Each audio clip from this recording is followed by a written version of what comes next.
I kind of just had it. I was like, who are these three companies that have started, this credit score model? And why are we using it as a model? Is there a better way to go about this? Well, I think it also ties directly into that history of transactions, your identity, right? It's right. all connected to your social security number. At the end of the day, your identity is a list. It's a history. It's a history of transactions over time. Blockchain and identity, and I've had some really deep thoughts about this because the whole Equifax thing that happened where people's information was just compromised, right? Facebook. They would use personality tests. Then you have data analytica. With identity, right? You're able to connect a person to let's say a profile or a score or something that you can then, right, all your identity is, according to the government, are 9 digits. It's your SSN. Right.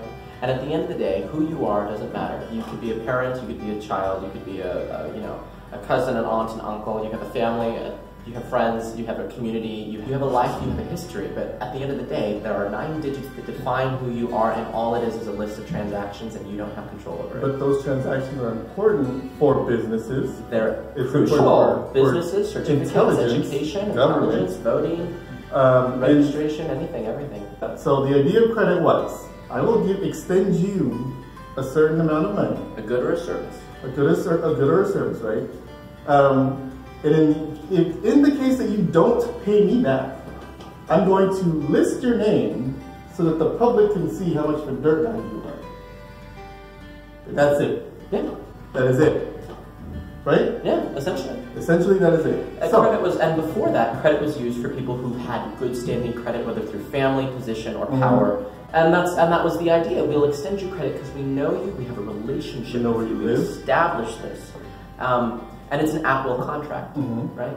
The credit system today, currently, at the end of the day, was if you defaulted on a payment and continue to default on a payment of any good or service, yeah. I mean, technically, the debt collector can't make you pay a debt. You can't go to a debtor's jail.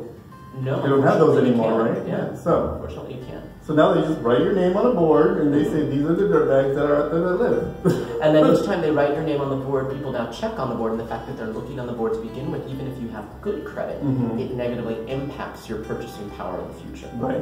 Moving you closer to that board. Right, because at the end of the day, we want you to have as little power and independence as possible over your credit. Right. Over your credit. So over your reputation. So over your identity. So what is blockchain supposed to do to improve that? It's the liberator. It boils down to something. If you want freedom, and if you want agency, and if you want control over your life and every aspect of it, you must take first responsibility of your life, and subsequently all of the other aspects of it. And that can be daunting. It can be challenging. Well, no, but it's also humbling, because if you make a mistake, you have no one to blame but yourself. But you can also fix it. But you can also fix it. That's the thing. That's right. And the information, you have public access, public keys, private keys. And no one's going to hack it. Identity theft would be a thing of the past. Wouldn't even be feasible. The amount of time and energy it would take to break one person's code, what is it, 2 to the 256th power? It makes the universe look small, and all the stars and galaxies in it. So let's talk about how that works though. So blockchain credit. So I guess identity on blockchain, and then extensions of that, so like credit and all these other things, right? That are given to you based on that identity. That axiomatic point. That's who you are. Right. Right. That code, that wallet, for instance, for the sake of the argument, that's who you are. And there's a public profile that people see, and then there's the private profile that you control. When you make a move privately, all the public sees is that the transaction took place. They do not know why, they do not know for what, to whom, or what reason, and honestly, it's none of their business. Right. And at the end of the day, we can verify that that is a real person. We can verify citizenry rights, we can verify that you're a taxpayer, we can verify that you voted. We don't even need to know who you are, we just need to know that you exist. Of course. But digitally, we know who you are. You leave digital footprints everywhere. Everywhere. And do you own that? Right. No, you don't. You don't. At this point, you do not. You don't, and you should. Is your reputation, trustworthy? Do you have, a LinkedIn, for example, that's representative of the work that you do, and do you have articles that represent that connect to that LinkedIn account? These things people don't think about that need to be connected, but you do connect them. Even though you have a very sparse digital identity, they still can connect these things and still make a determination whether or not you can pay your bills on time, you're able to handle X amount of money, or you can't. Okay. Are you who you say you are? Or are you who you say you are? And will you do what you say you will do? Exactly.